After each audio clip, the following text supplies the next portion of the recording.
certainty. On this you can depend. Time is on your side. Still you can decide what you leave. God is standing by. Tell me, do you like what you see? You've been what you wanted to be. Be your legacy. Are you known for the good that you've done? Will be your legacy. You have one chance to write your story. So what's it gonna be? Your legacy. So often we are living in the moment, not thinking about this paper time. It's time to get house in order with a fire of God in mind. Time is on your side, still you can't decide what you leave behind. God is standing by. Now tell me, do you like what you see? Have you been what you wanted to be? Will be your legacy. Are you known for the good that you've done? Will be your legacy. Be your legacy. You had one chance to write your story. So what's it gonna be? Oh, your legacy. Will you have fortune or fame to show? Is it your name that you want them to know? Do you want to know that you love the Lord? Will they say it was God that you loved? Will be your legacy? Are you known for the good that you've done? Will be your legacy? You have one chance to write your story, and I will be your legacy. Better be careful what you do. Better be careful what you say. Better be mindful what you live. Better be careful what you give. You have one chance, one time, one life. So what's it gonna be? Your legacy.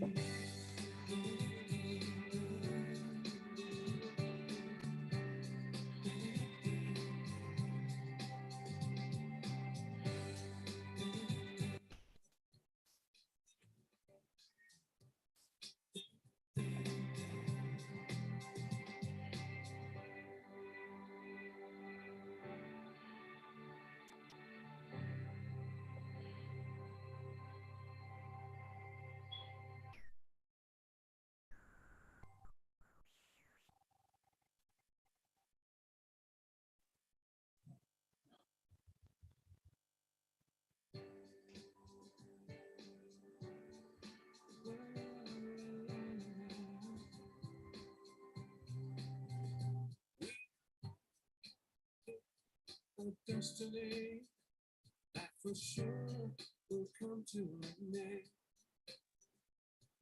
Life's gonna pass with certainty. On this you can depend. Time is on your side. Still you can decide what you leave behind. God is standing by. Tell me, do you like what you see? You've been what you wanted to be. Your legacy. Are you known for what you've done? Be your legacy.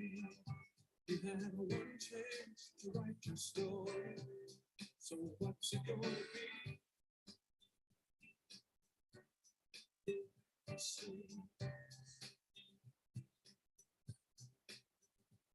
So often we are living in the moment, not thinking about this favorite time. It's time to get your hands in the Lord.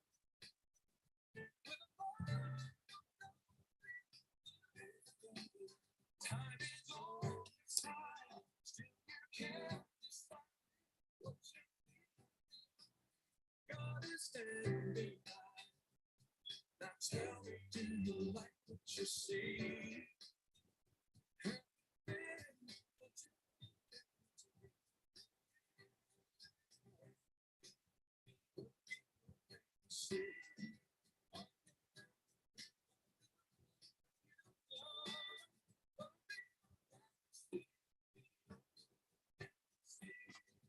You have a little chance to write your story.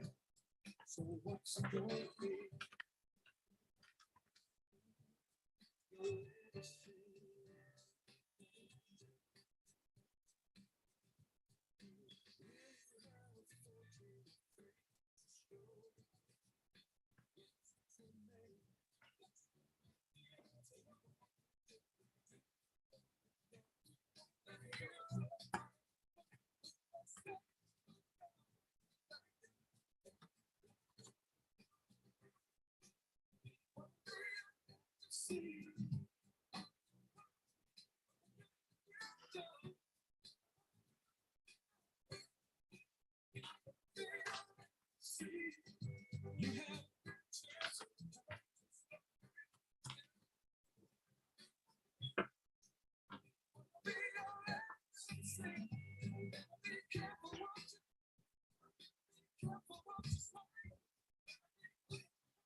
Your legacy.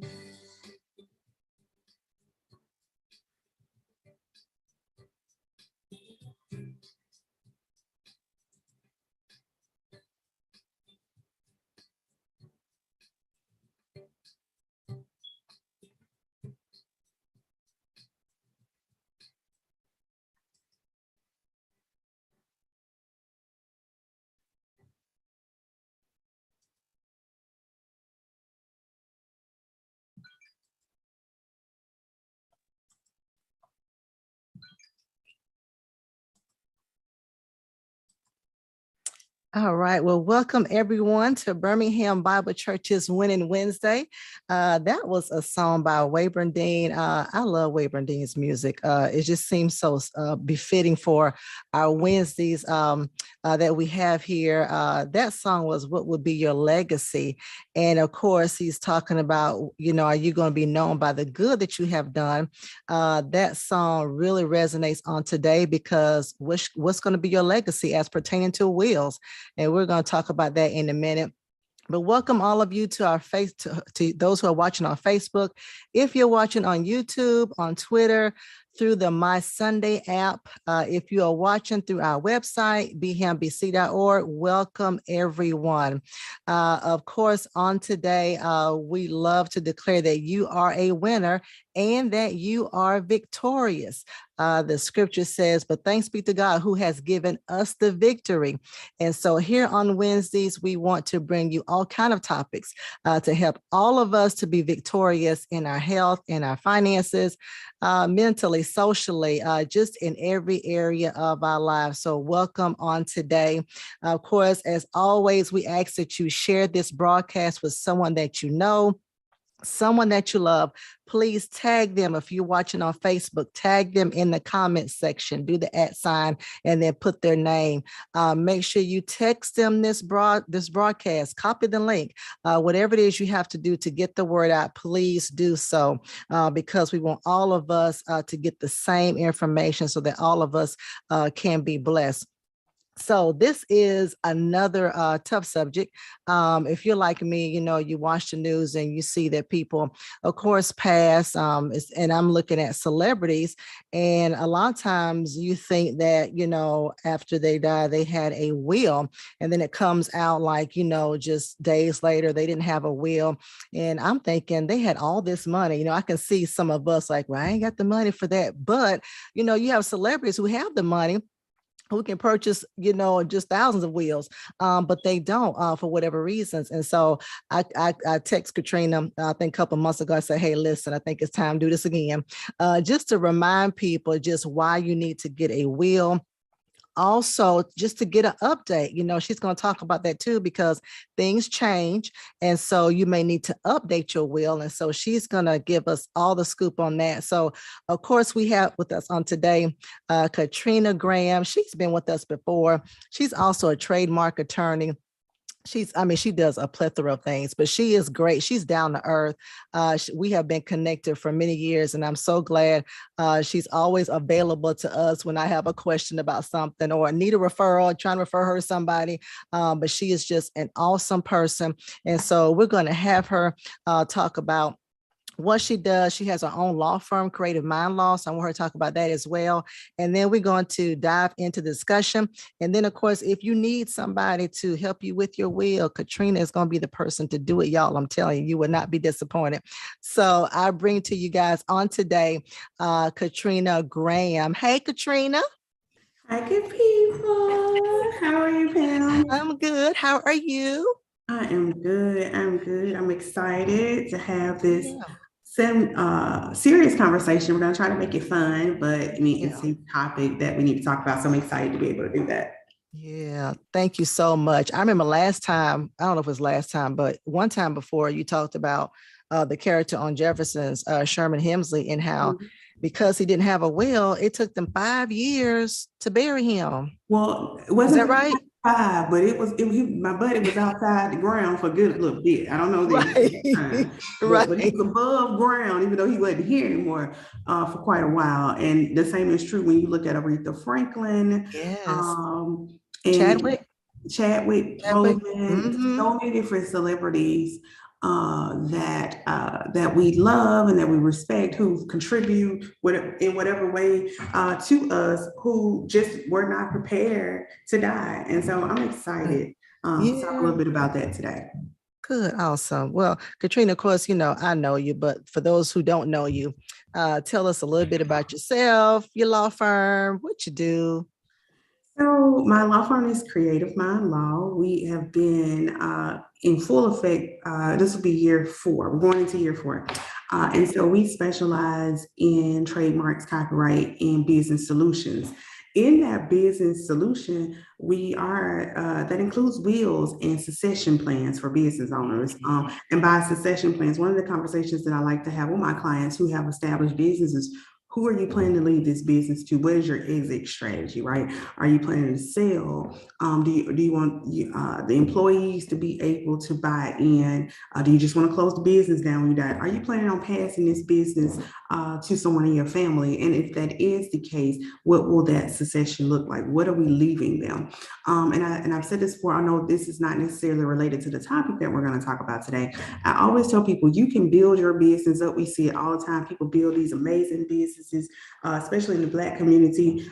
They build a restaurant, and everybody love to eat it. And when Big Mama died, the food quality goes down, and it's because Big Mama was excited about leaving the business to the children, but the children don't know how to cook like Big Mama, and they also don't have the character or the integrity to carry the business the way that Big Mama did. They don't have the customer service experience. And so I always tell people, as you're deciding on legacy, as we're talking about legacy building, make sure that we are creating and building up children who have the integrity and the wherewithal to carry not only the name of the business, but also the core values of that business. And so those things kind of play into the succession plan for business owners. So, but we're going to be talking about the individuals today. We're going to be talking about, going through the basic stuff. What is a will? What is a power of attorney? What is a living will? What is a trust? And I'm going to try to keep it as basic as possible, only because we're limited in the amount of time. We'll talk about why people don't get wills today. And we'll just talk about, I'll answer some questions that I normally get from individuals and what that looks like. And then it'll be yours. That sounds great to me.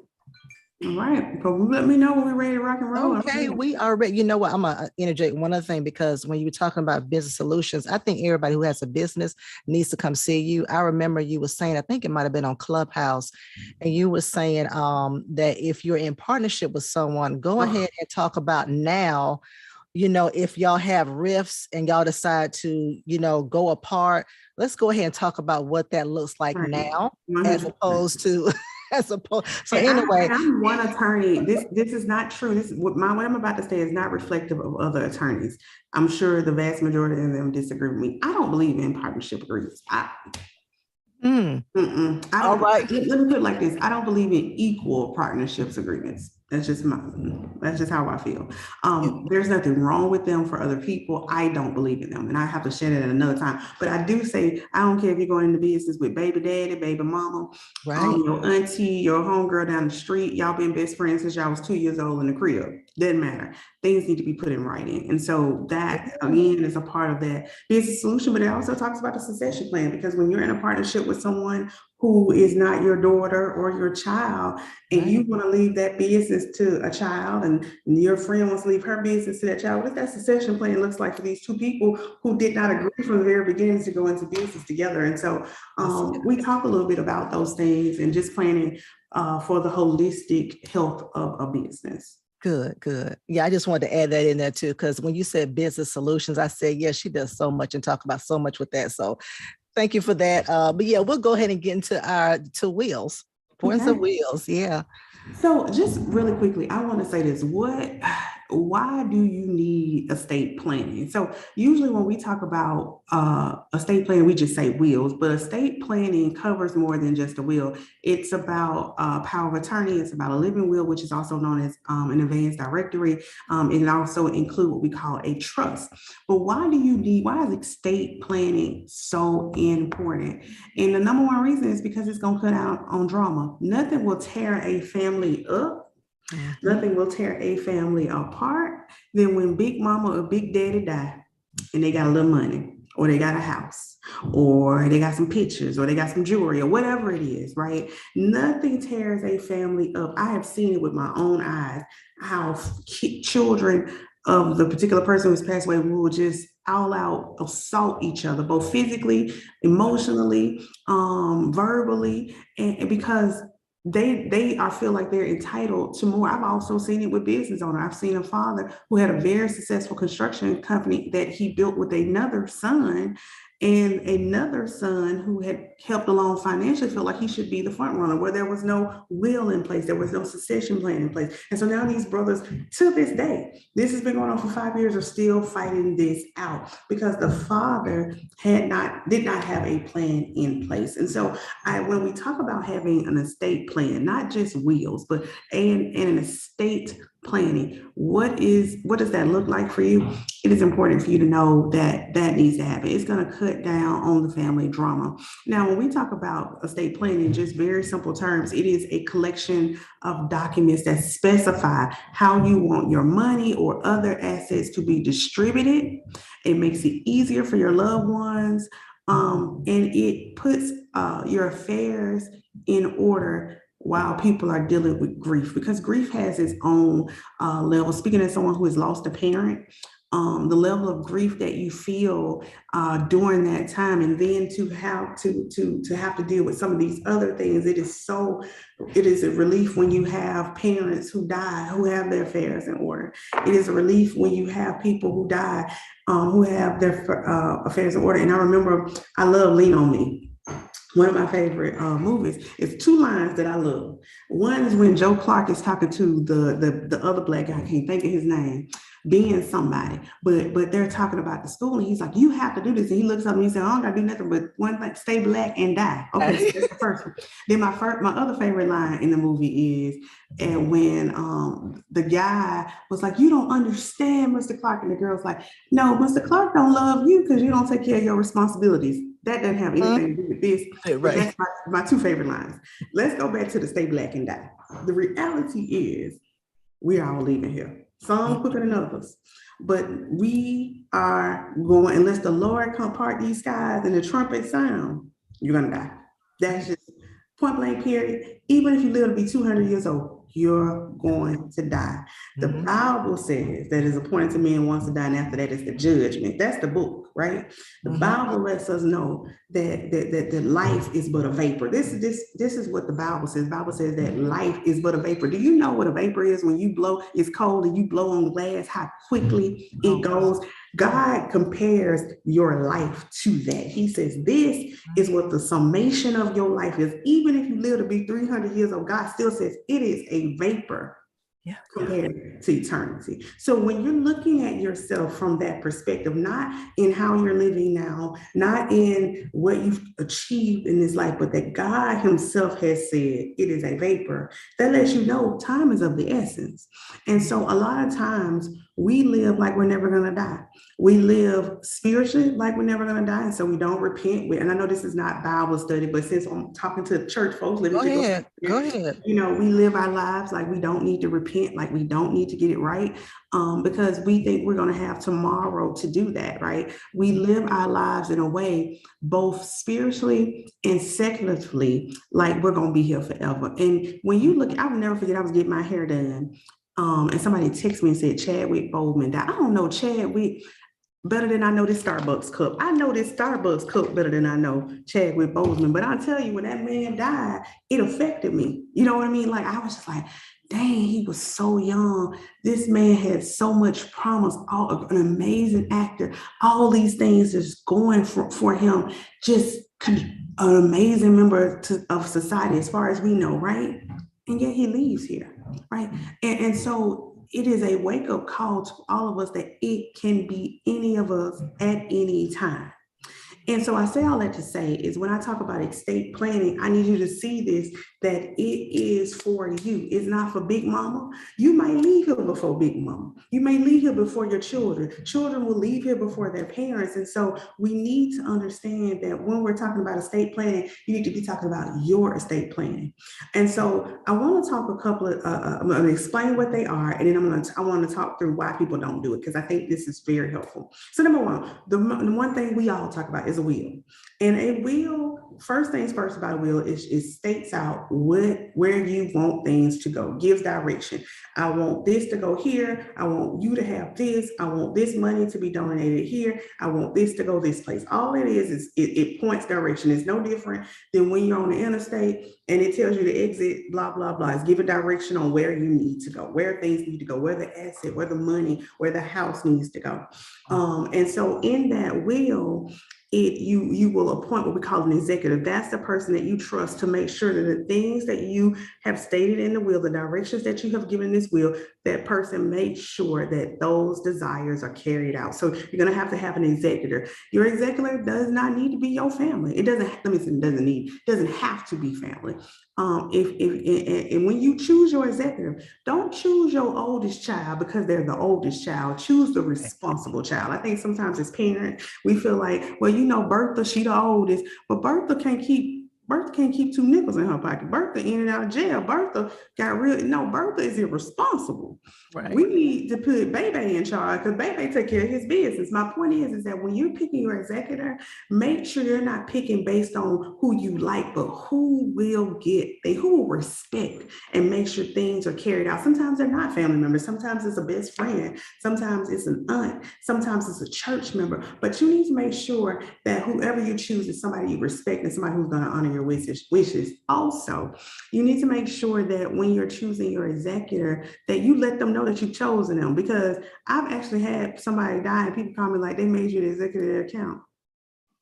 Say, well, no, I don't want that responsibility. I don't want to be responsible, because there is some fiduciary duties that come with being an executive. So when you're choosing somebody, make sure you let them know. A lot of times as parents and as people, We like to keep things secretive, and then when we die, they can figure it out. No, let people know, hey, I put baby in charge of the estate. I want everybody to know baby gonna be the one and making sure my wishes get carried out, not Bertha. Or I'm gonna make sure that Aunt Bessie is in charge and not Bertha. You want to let people, we're not hiding things. It's so important to have these conversations up front so that children don't feel slighted when parents die, or that parents don't feel slighted when children die. Siblings don't feel slighted when another sibling dies. Have these conversations up front. Be honest with your children and let them know why you're doing it this way, right? So we talk about a will. The next thing, the other important thing about a will is that it does not take effect until you die. Wills have no power until you die, right? You have to be deceased for a will to actually have power.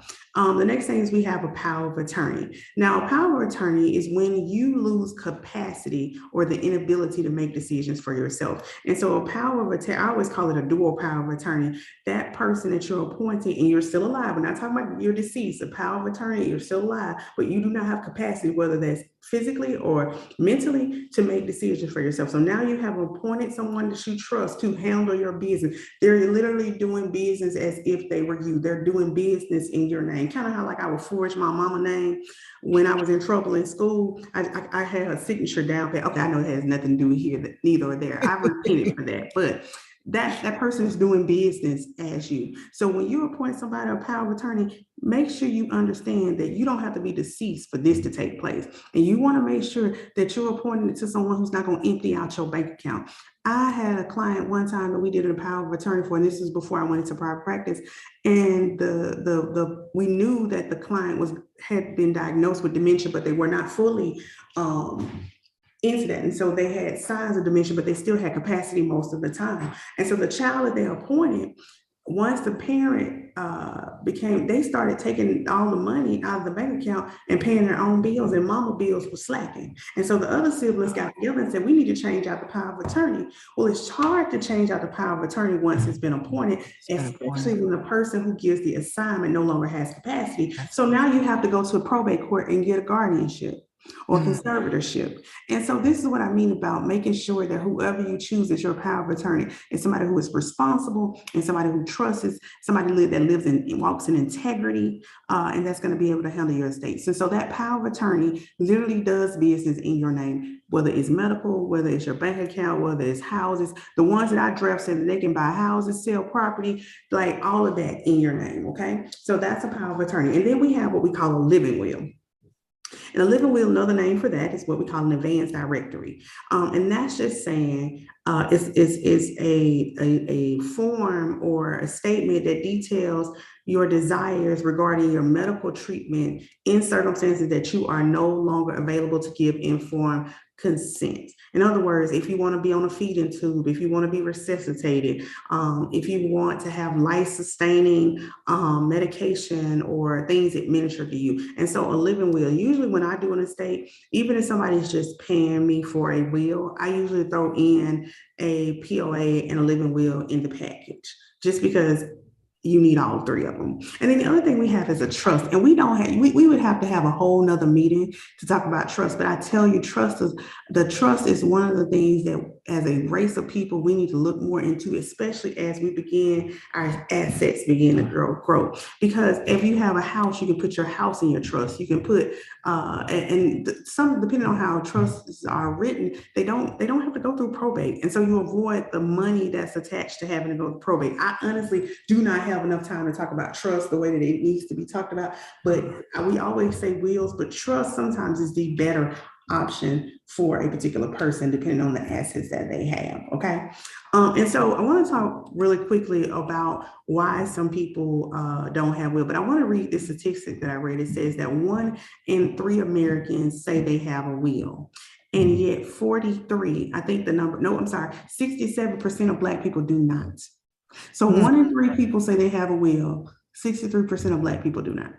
6% of African American people do not, and 61% of non-white Americans do not. So that is pitiful. That is sad. And I think one of the reasons, I'm going to share a couple of my thoughts. One of them is because most times when I talk to people about this, they don't think they have enough assets. They don't think they have anything, right? They'll say, well, I don't own my house, or I don't have this, I don't have that. But most times they have a bank account, they have earrings, they have pictures, they have an asset is not just a house. An assets are things that you value that you would like to give to someone. When I have and I'll just share a personal story. When I was a little girl, my daddy used to have these books that he got from his great grandmama. There are these three brown ebony books that they gave out when my daddy was a child. He got them from his great grandmama. And when I was a little girl, I would sit in the floor and I would just read those books all the time. They were about Black history. And some of the older people definitely know what I'm talking about. I wish I had them with me so I could show them to you. But if my house were to catch on fire right now, other than saving my mama, my husband, my meat lashes, and my weed, I'm going to go get those three books because they have sentimental value to me, right? Right. And so when I turned 25, my dad wrote me this beautiful letter in one of the books and gave them to me as an inheritance. Now, for you, that may not mean anything because they're just Black history books.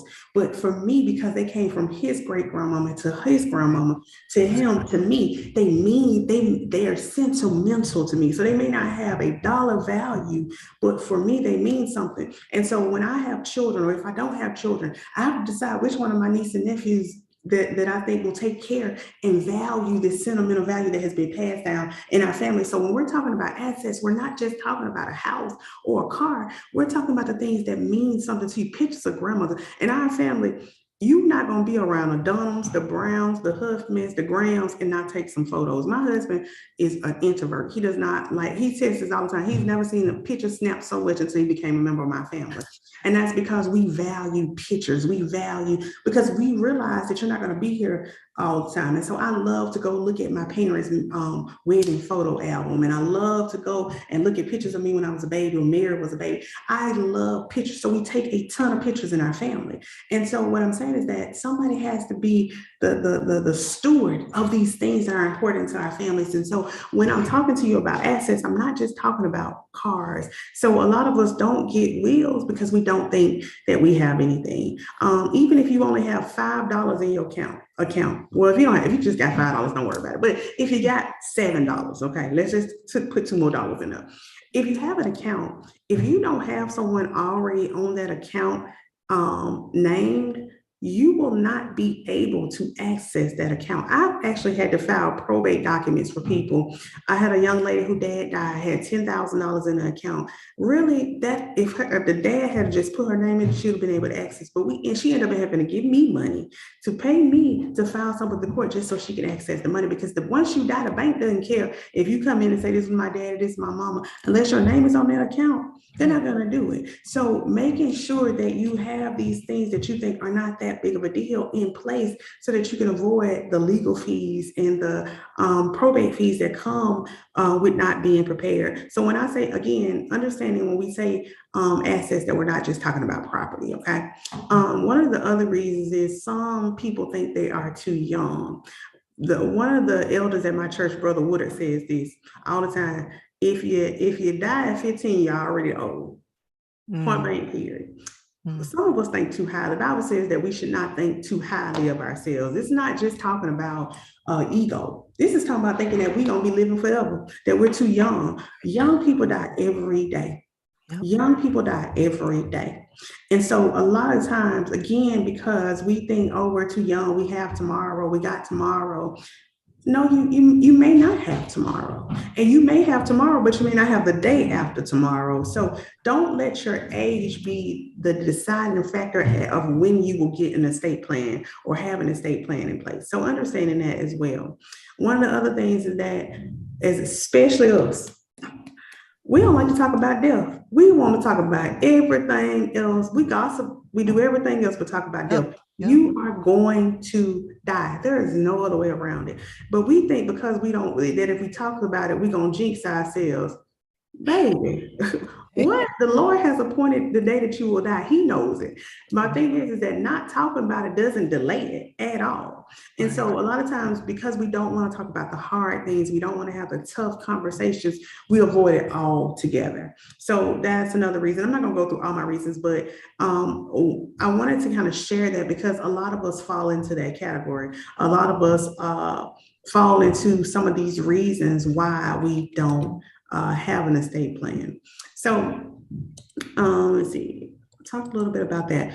Other things I want to talk about really quickly, and then I'll answer some questions. Is I talked to why do you need an estate plan from the very beginning? Because it cuts down on the drama, but also it takes care of how you want to be treated at the end of your life. That goes back to the living will. You know, one of the things you have to understand, my daddy died suddenly. I didn't, he wasn't sick, he didn't have cancer.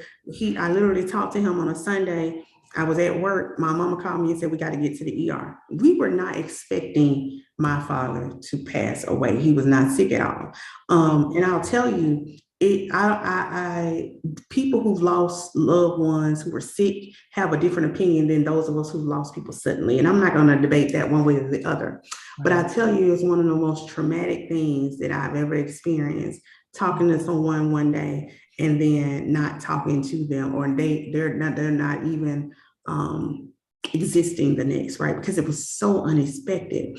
But one of those things that when you have children, if you're one of the ones who may have cancer or may have some type of illness where you go on for a long time before you die, I've seen children struggle and even argue with other siblings about whether mama needs to be resuscitated, whether mama needs to have life-sustaining emotion. I've seen people leave their people on ventilators for years because emotionally they could not make a decision. And so sometimes as a parent, sometimes as a husband or as a wife, you take the burden off of your spouse and off of your children, off your parents by deciding that up front. I don't want to be resuscitated. If they come to you and say, hey, she brain dead, y'all go ahead and let me go. I'm now releasing you from the burden of having to carry that with you for the rest of your life. And so when I say, why do you need it? Well, number one, it relieves your children and your family members and the people who love you from the guilt of thinking maybe they should have left you or maybe they took you off too early. But it allows you to make the decision now while you're still in your right mind, as my grandma say, your right mind, and why you still have the ability to do so. So you alleviate that. We talked about it points where the benefits and where things need to go, but also it helps you plan for your future investments and accounts, and it makes you take assessment of what you actually have. Nothing. My sister and I were talking about something totally different yesterday, but she said this to me, and I thought, I was like, "Oh, this is so good." She said, "I need to write that down." She said, "Because when I put it on paper, that's when I know I'm gonna do it." And so sometimes we're just writing down what you have. You may say, "Well, I don't have anything," but then when you start looking around your house, like, "Well, I got Mama's mink coat, and I got Papa's cuff links, and I got," so then you start writing things down and you realize you have a lot more than you did. Also, my husband and I are going through some estate planning right now. We don't even have children, but we've been talking about it. What do we want to acquire so that we can pass it down? Right. And so having those conversations now, we're planning on, we have taken part in some investment properties, right? We want to get some more because we want to be able to leave this legacy for if we have children or if we decide to pass it on to our nieces and nephews. What does that look like? So having these conversations up front allows you to even plan about what do you need to do to make sure that you leave the type of estate or the type of legacy you want to leave, right? Arranging trust will decide, especially for parents with young kids. If you were today, there used to be a time Black people couldn't get life insurance, right? I remember my big mama, my auntie Susan, and my mama's mama. She used to have an insurance guy that would come by. I can't think of his name. If any of my family is in a check, put his name in the check. But it was this white man, he used to drive a beetle bull, and he was too tall to be in that beetle bull. My boy was about 7 feet tall in that little bitty car, but neither here nor there. And he would come by, and my grandma, he would come and he would sit, he'd call his Sue, and they call my grandmama Teal. And he would get this money and they would be paying on their life insurance. That's how they paid their life insurance. And it wasn't a whole lot of money because we didn't get $1 million policies. But now we have the ability to get $300,000 policies, $1 million policies. We can get 150,000 policies, whatever it is, the amount that you think is sufficient for your children, right? But one of the things as a parent, if you have young kids and you die and your child is 10, or you die and your child is 12, what happens to the money? So when you create a trust, you put somebody that you trust in charge of it to make sure that that money goes to your children. You can design it in a way that they get certain parts of that money at certain times, right? Or that they don't get it at this stage and they get it at this stage. And what does that look like? And so you can create those types of things, not necessarily through a will, but you can arrange it passing through a trust for your children. So you can do distribute money through a trust. You can put your house in a trust, right? If you, especially if you got some investment properties, you know, you may, I've seen it done this way where you may have someone who's like, I want to have my children have my home. I want my kids to have my home, but I need them, I want to live in it while I'm here. So they'll set it up in a way through estate planning where they can still, they have they can live in the house, but the ownership passes, right? Once they die. Or let's say this your second wife, because you know people get remarried, you know, whatever. I'm not judging. Say it's your second wife and need some kids from your first wife, but you want to make sure that your second wife has a place to live. You can do this in estate planning, right? Again, these are the kind of conversations that we need to have because there are plenty of us that are on our second, not me, but there are plenty of people who are on their second marriage. They may be on their third marriage. Doesn't matter why. But if you want to protect this new wife or protect this new spouse, you need to set this up in estate planning. This is what I mean about you can seize the moment based on what you have going on.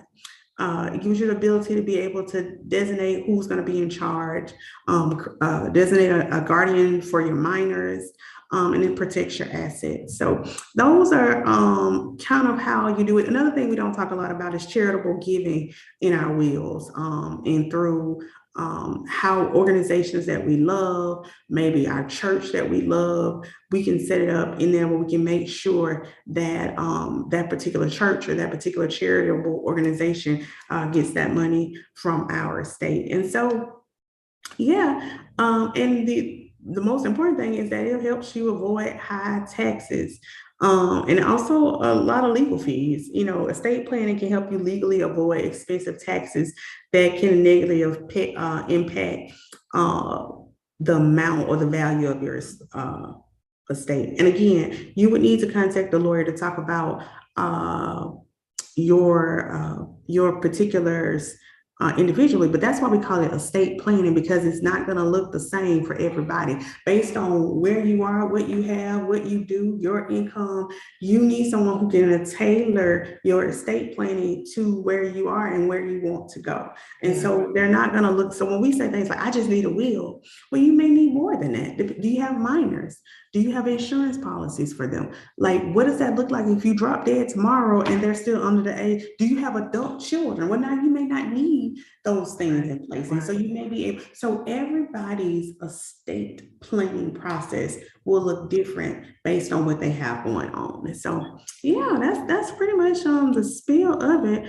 I'm not one of those people who like to scare people to action, but I will say this, I think it's so important that we've seen enough people leave this place fast that we need to understand that it could be us next, literally. And so, and if it is, I know me personally, just thinking about the people that I love, like my sister and my mom, I tell my sister, my mom, and my husband, I tell them this all the time. If I leave, well, I tell my husband, if I leave, don't be over here remarrying nobody because I'm coming back and I'm 100. But also, he can get remarried after about 10 years or more than me. And if y'all see somebody patting my husband at my funeral too hard, y'all go ahead and slap their hand because no. Right. But no, all jokes aside, let me say this. If I tell my sister and my mama and my husband this all the time, if I leave here, I know that you guys are going to be sad. I know you're going to be grieving me, but take this money and these things that I'm leaving you and live your life with it. And so I planned for my niece and my nephew to live a different type of life than I ever had at their age, right? But I just can't give a 10-year-old $500,000 or give an 8-year-old $300,000. So now we got to create a trust to make sure that they get that money at a certain age and that they can use it for what they need to use it for in their lives, right? And so again, and I, as an attorney, even though I can do my own estate planning, I didn't. I hired another attorney to estate plan for me because I wanted someone who was not emotionally attached to everything that was going on that could tell me, no, Katrina, you know good and darn well that don't make no sense. You can't do that. And so again, even a professional has to get another professional to help them plan their estates. And so, yeah, that's pretty much the spiel. No, that's good. So Uncle Timmy is watching. He said Townsend is the name of that. Uncle Timmy, thank you, Uncle Timmy. Yeah, I said, who was it? 7 foot tall, trying to get him to be the bug. Now you know you got to be shamed, but hey, do what you got to do. Live below your means. Live below your means, my boy. Right. No, you know what? This was really good. This was really good. A couple questions. Should married couples have separate estate plannings? That's probably a given question, but should they have separate ones? I don't even know what my man got. Sir, we playing together, okay? It depends, and you know that's probably gonna be my answer for a lot of things. It depends because this is one thing we have to learn about as married people. And look, I only been married one day, so y'all don't even listen to me. I don't know much about marriage, but I do know this. I know that everybody's situation is different, and you cannot run your marriage based on how mom and daddy did it or how somebody else did. You have to have the conversation so you can figure out what works for you. If you are someone and this is your second wife and you have children from a previous marriage or a previous relationship or whatever, you know, you've got to have a conversation with your new spouse and your children about what you expect, even if they don't get along, what you expect in this. And so when we're talking about estate planning, if your new wife has children outside, she may have a life insurance from her past marriage for her children. You need to know that. You need to know these things. And so I would say if you can, you should estate plan together. But if you can't, you have some people who have houses before they got married. And maybe they had businesses before they got married. But here I'm all about laying things on the table, right?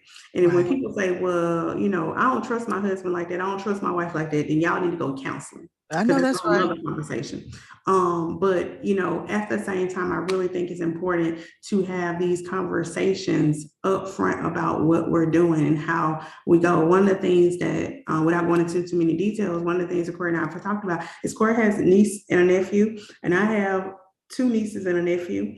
And so we've talked about, you know, if I die, he knows the money that he has set aside for his niece and his nephew, they're going to get, he will tell you that I have no doubt that Katrina will make sure these things are taken care of. So, but we've had those conversations because even though they're both our nieces and nephews, we are preparing for them separately. Like, you know what I'm saying? So, you know, but I know what his desires are for his niece and his nephew, and he knows what my desires are for my 3. And so we've had these kind of conversations. My point is, even if you don't estate plan together, have the conversation so the other person is not shocked. That I've seen people be so depressed and so sad that their spouses were hiding things from them and they didn't learn about it until they were dead, or that they didn't know that their spouse had sold a particular property that they thought that they could use for the rest of their lives, or that their spouse didn't prepare for them. And Lord be, if it's a second marriage and the children from the first marriage hate you, they make your life a living hell. But if your spouse has planned for you and you know about it and you put your hand on it,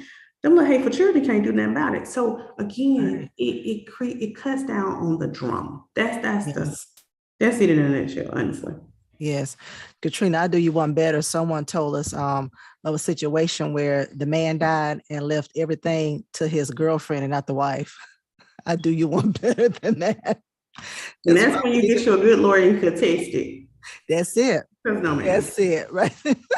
No, she's not gonna live. She's not gonna live her good life off me. No, man. But it happens, and people have a right. Yeah. People have a right to do what they want to do. And again, this is why, especially as wives, as women in relationships, because we're the ones that are most vulnerable when it comes to these things. Because a lot of times, especially us Christian women, have men who pay all the bills, or they take care of everything. And so when a person died, we don't know what nothing is. We couldn't tell you where we bank. We couldn't tell you who we got our cell phone service through. As a woman, you need to know what's going on in your household. I think, you know, when I hear people say, my husband pay all the bills, and look, kudos to you. I'm glad. I'm with you. let them pay it. But I'm gonna know everything that coming in and Right. out of this house. I'm gonna know where everything. I Right. can put my hand, I can put my name, I can touch Right. whatever it is that we have. Why? Because I'm involved in the business. This is Right. a household, and so a lot of times as women, we have passed over our responsibilities. We've passed over those things to our spouse, and then when they leave, we basically fall apart because we don't know anything. We can't do Right. anything. We don't know who to call, who to use to cut the grass. So Right. it's simple things like that, where as women, Yeah. especially, we have to make ourselves aware of what's going on in our houses. Seriously. Right. Yeah. Yeah. Katrina, what about the age of the executor? Because is there a certain age? I know they can't be 10, but what is the age of the They just have to person? be they have to be the legal age. Just a legal So age. in our state, Okay. I think the legal age is 19. So 19. they need to be a legal age. And again, I cannot stress this enough. I know people are probably rolling their eyes because I've said this 1,000 times, but make Yes. sure, if the 19-year-old is more responsible than the 50-year-old, pick the 19-year-old. Period. Yes, Matter ma'am. of fact, if the 10-year-old is more responsible than the 50-year-old, then pick the 10-year-old and get somebody else to be over. Like Right. when we're talking about this level of estate planning and because our generation now has more than the generation before us, we have to put somebody in place that will trust and not spend everybody else's money or try. And I've seen this with my own eyes last year, where there was a person who was a millionaire who passed away, and they were not married, but they've been the partners for life. Let me just put it that way, been partners forever. And he met someone, he had dementia, was going down really fast, and met this lady that was, taking him to a visit or whatever. And when he died, she went and filed intestate. Intestates mean that the person has no will. So here's another thing, and I don't want to make this more convoluted, but if you don't have a will, you can hire a lawyer to file intestate, meaning that they don't have a will, but they do have assets, and we want the court to divide them and appoint an executor. So she, because he didn't have a will, she filed intestate. Well, his partner did not know about this. And Mm. by the time it went before a judge, she had already spent, I kid you not, that was $1 million estate. They may have $33,000 left. Wow. Now, can she be charged? Can we sue her? Yeah, you can sue her. But can you get blood from a turnip? Turn it No. right. Right. Bible said, can man take fire to his bosom and not be burned? Absolutely not. It's not possible. So yeah, you can sue, but who now you got to pay on attorney to sue. And you're not gonna get that money out of them because she done lived her best life Right. on it. So Yeah. again, understanding that estate planning is extremely important. Right. And especially, I saw some people logging on, especially, we'll reiterate this, but especially if you have a business, how important it is to put somebody in charge who, a succession plan is what you called it. So those of Mhm. you are business owners, please make sure you are doing this as well. Another question, so I want to make sure I understand. In your estate planning, there is a document, there's a will, there's a separate document that's a power of attorney, and Mhm. another separate one that's the living will, correct? Mhm. Mhm. Now, let me ask you, the trust, is that something that goes, that's verbally stated in the will, or is that another document? So it can be both. Typically, Okay, you can put trust clauses in wills, but most attorneys who create trust, they usually create those documents themselves. This is why I didn't want to get into it, because you can have. I'm sorry, I got a client calling me, like oh, go ahead, go ahead. I ain't on do not disturb. Okay, But they can open up trust accounts. Like it's a whole again. We would have to have like another conversation of really, but because I'm telling you, gotcha. trust would work for a lot of people. We do not, rich people, they don't play by trusts. They do not play about a trust. They understand the tax benefits of trust. They understand how they can avoid probate with trust. A lot of us don't understand because we've never even heard of it. We just started getting the will yesterday. So it's like, now you're telling me I can get a trust. What does that do for me? So Right, we would literally have to have a whole nother session to talk about what a trust could do and if it would be beneficial for you. But I think that a lot of people would benefit probably more from a trust being created than just a will by itself. gotcha. Okay, okay. Because I think it would be, to me, it sounds like it's beneficial if you have this. let's say $1 million insurance policy, and you don't want to give it to your child, but you want him to be able to, have money for, I don't know, clubs and camps and, sports and gymnastics and cheerleading, but somebody can actually be over that, making sure that, okay, I'm going to pull money out for that. I'm thinking or here is $2,000 a month. So, there's Absolutely. living expenses and food and clothes and all that stuff. Okay. And this is my last I question. want to add one more thing. And especially if you have a child that is special needs, there is Alabama ain't got a lot of good things going for it, but boy, do we have a good thing in place for people who have kids with special needs. And we do not have time. Like this is one of those things where you just have to. But if you have a child with special needs, you can estate plan for them now, and you should already be thinking about. Especially if you have a child that that may or may not be able to live on their own and take care of themselves. And so Alabama has an amazing compared to other places. I'm not going to say it's perfect, but they have specific things in what do they call it in the insurance company? They call it a particular vehicle that would work if you have kids who have disabilities or special needs. And so that's a whole nother conversation, but there is something that you can do because I know sometimes when you have children who have disabilities or you have children who have special needs, sometimes you can feel like, what's their life going to be like, or the quality of their life when I'm no longer here. And so I would say that 135% that you need to start thinking about estate planning if you have a child who has a disability, for sure. Yeah. Okay. Good. What was your last question? Okay, last question. So this is for the people who want to get a will from Wills R Us. And I just made that up. But why should you get an attorney, someone who's experienced in this, as opposed to something off the internet that's going to cost me $30? Let me say this. If you could write down your wishes on this napkin, take it to probate court and be just fine. I will not criticize Wills R Us. Okay. Now, I'm not going to do that because I know some people do the best that they can do. They don't have a whole lot and they're doing something. Doing something is better than doing nothing, but you can always do better. If you can do better, you should. If you have a lot more assets, you don't want a general will. You don't need a simple will. Your will is not simple if you got 5 houses. Like it's just not. But a lot of times we go cheap because we can't afford it, just because we don't want to. And no, this is not Bible study, but I just have to use this example. Come on. When you look at when Jesus goes to the temple, right?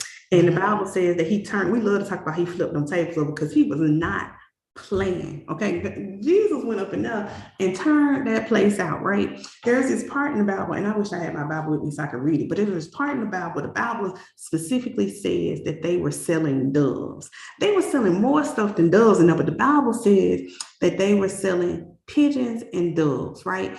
There's a reason why God specifically said this, because we worship a God who is so kind and so loving. In the Old Testament, the Lord said you have to sacrifice certain things, but God understood that there were going to be poor people there. So God says, listen, if you can't afford this particular animal, I'm going to allow, for those of you who cannot afford it, you sacrifice the bird, right? And so what was happening in the temple, when you really look at this story, the Lord was so outraged, not just because they had turned the temple into a market, but those who could afford to actually sacrifice the right animal were buying the doves because they wanted to take the cheap way out. When you look at Cain and Abel, the Bible says that Abel's sacrifice was more acceptable. Why? Because of how he gave the best of what he had, because it's what he could give. A lot of times what we do, we go to the Wills R Us, not because we can't afford to have an attorney, but because we want to take the cheap way out. And God has shown us time and time and time again in his word that there are provisions that are made for those who cannot afford certain things in the Bible. God still wanted them to have a way to sacrifice for the forgiveness of their sin. And so he allowed them to have those birds, right? But when the rich people started buying the birds, when they could actually afford the actual sacrifice, Jesus was offended. And that's what I'm saying to you about your estate planning. You're going to suffer the consequences if you do wills are us and you can afford to pay an attorney. But if you cannot afford to pay an attorney, do what you got to do to plan for your folks. But make sure you're not one of the ones in the temple buying the bird when you really could afford to make the right sacrifice. So that's all I'm gonna say about that. No, that's good. I forgot one more question, Katrina. So where should we keep these? If we have, two children, should they both get a copy and then we put one in the safe deposit box? Yeah, you can do it, but you can safe deposit where? box. I say everybody get a copy. So they know what's going on. Here's the other thing too. If you have children who are disputing, you will have one child, especially if they're the one that's getting everything, will say, well, they'll contest the will. But if you had this conversation with everybody and everybody know what your wishes are, if the one child says that, oh, my mama was being precious, she wrote it in distress, auntie can be like, well, I talked to her 5 years ago. She told me straight up, these were her wishes. Matter of fact, she told the church, she told everybody. Because again, we're not hiding anything. We're letting people know what our wishes are, friend. So when you talk about keeping it in safe deposit box, you can keep it under your bed, under the pillow, wherever somebody can put their hands on. You just need to make sure you tell folks where it is. So when you die, they can put their hands on it. So okay. Awesome. Katrina, this is good as always. So good. Tell us how we can contact you. Okay. We got people watching. They're going to go back and watch. We're going to reshare it sometime this evening. How can they contact you for a consultation to get the ball rolling? So you can go to our website, which is www.creative mind law.com. You can look us up on Facebook, which is Creative Mind Law Firm. Instagram at Your Trademark Attorney. I'm the TikTok queen, so you can find us on TikTok as well. But the website is probably the best way. You can click on contact us and send us fill out the questionnaire, and then one of my assistants will get in touch with you and we'll schedule something from there. But that's the best way to get in touch with us. Good. Okay. And I just put it in the chats.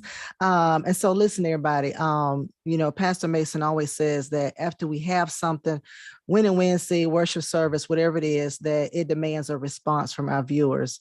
And so now that we have had this conversation, Katrina brought out some great points why we need estate planning, I stand corrected, which is composed of different things in that estate planning, but why it is so important, why people don't get it, but it is so important. It's so crucial that if you have anything, that this needs to be done. And so what are you going to do? There are a lot of people, you'll be surprised. We have so many Winning Wednesdays, and then something will happen. And I'm like, we've had this conversation before. So what are you going to do right now at this point? Are you going to continue to not have a will? You continue to I'm going to let them figure it out. Or like some of the old folks used to say, I ain't going to leave it with nothing. No, let's not do that. Let's not do I didn't even talk about that. But that's old school, right? They ain't gonna enjoy my money without me. Right. That is the worst statement I've ever heard. I have a friend, Anthony Sparks. He says this all the time. We ought to want our children to live better than we live, to have more than we have. The problem, let me just add this, and I'm not saying it's a problem with Anthony's statement. 100% he's on point with that. But I would also add this: we need to give them the integrity to be able to manage the more. Right. That's the thing. So, right. Exactly. They have wisdom. They have these funds, this money, but they need wisdom along with it. But what are y'all going to do with this information? We've brought Katrina on. Y'all have her website. She is accessible. As you see, she don't play. She gonna tell you she's not gonna tell you something that is gonna tickle your ears and something that sounds cute. She's going to tell you what needs to be done. So please make sure that you contact her, you get with your spouse, whatever it is.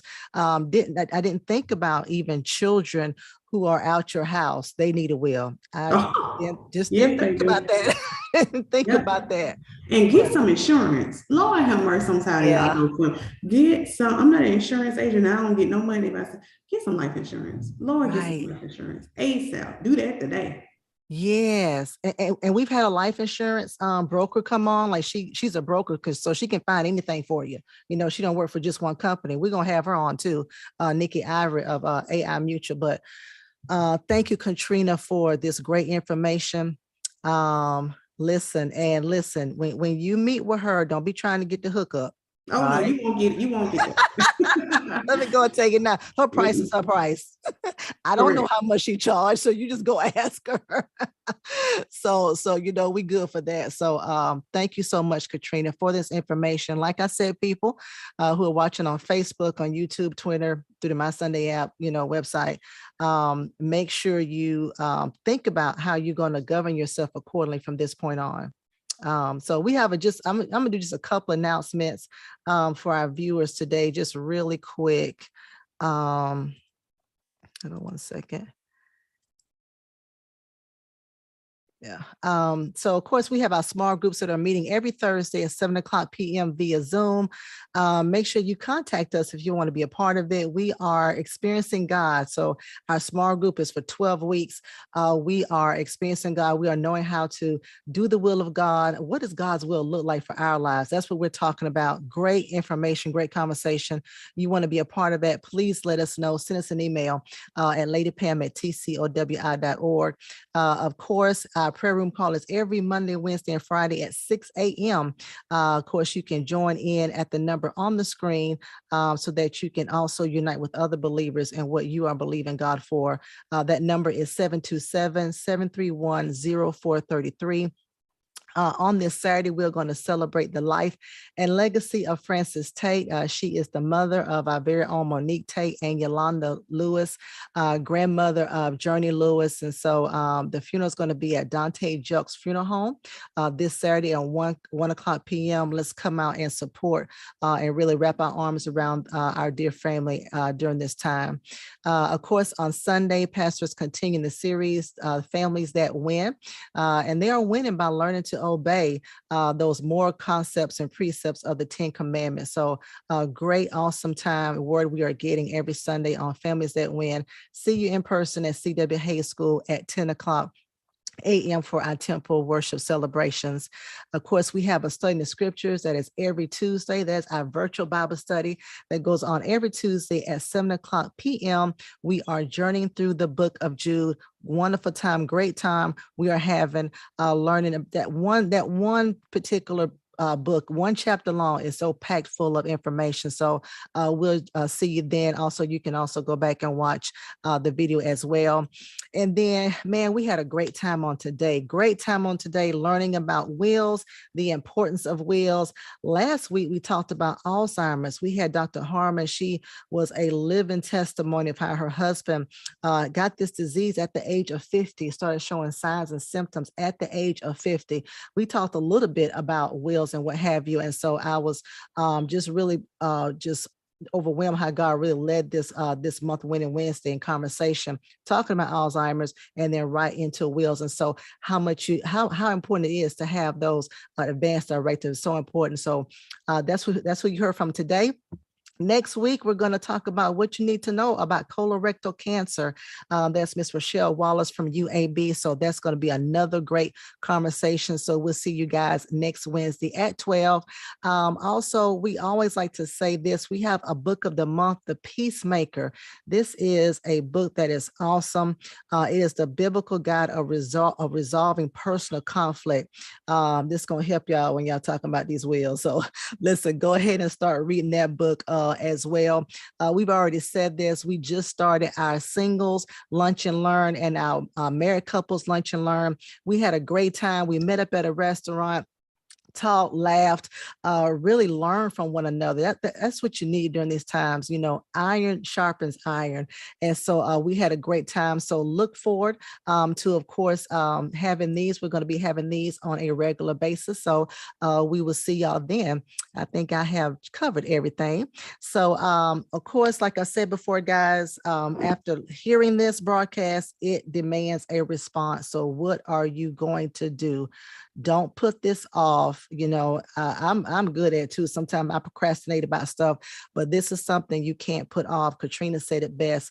Life is a vapor. And so we are here today. We are gone tomorrow. So we don't need to put this off. We need to go ahead and start planning this. And so Katrina, if you could please just leave our guests with something encouraging, something to get them motivated, moving. Just summarize what you said. I think that the life is but a vapor of things, but the Bible also says that a wise man leaves an inheritance for his children's children. So he's not just planning for himself, that the planning process affects generations afterwards. So that's the book. So yeah, the Lord said it best. Amen. Thank you so much, Katrina, for giving us your time. I know you are super busy and we appreciate you. Listen, everyone, make sure you contact her for your consultation. I'm sorry, www.creativemindlaw.com, creativemindlaw.com. So make sure you contact her on today. Thank you everyone for watching. Hopefully this broadcast was helpful to you. Thank you for your comments in the comment section. And so be blessed. Thank you, Katrina.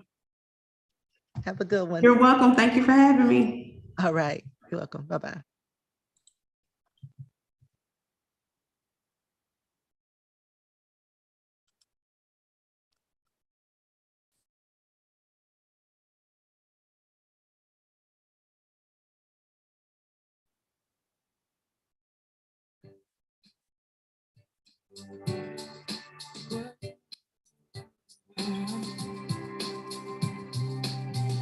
We are on a journey, a destiny that for sure will come to an end. Life's gonna pass with certainty. On this you can depend. Time is on your side, still you can decide what you'll leave behind. God is standing by. Tell me, do you like what you see? Have you been what you wanted to be? What will be your legacy? Are you known for the good that you've done? What will be your legacy? You have one chance to write your story. So what's it gonna be? Your legacy. So often we are living in the moment, not thinking about this vapor of time. It's time to get your house in order with the love of God in mind.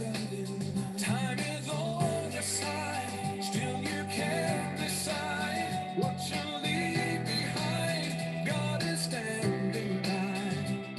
Now tell me, do you like what you see? Have you been what you wanted to be? What'll be your legacy? Are you known for the good that you've done? What'll be your legacy? Your legacy. You have one chance to write your story. So what's it gonna be?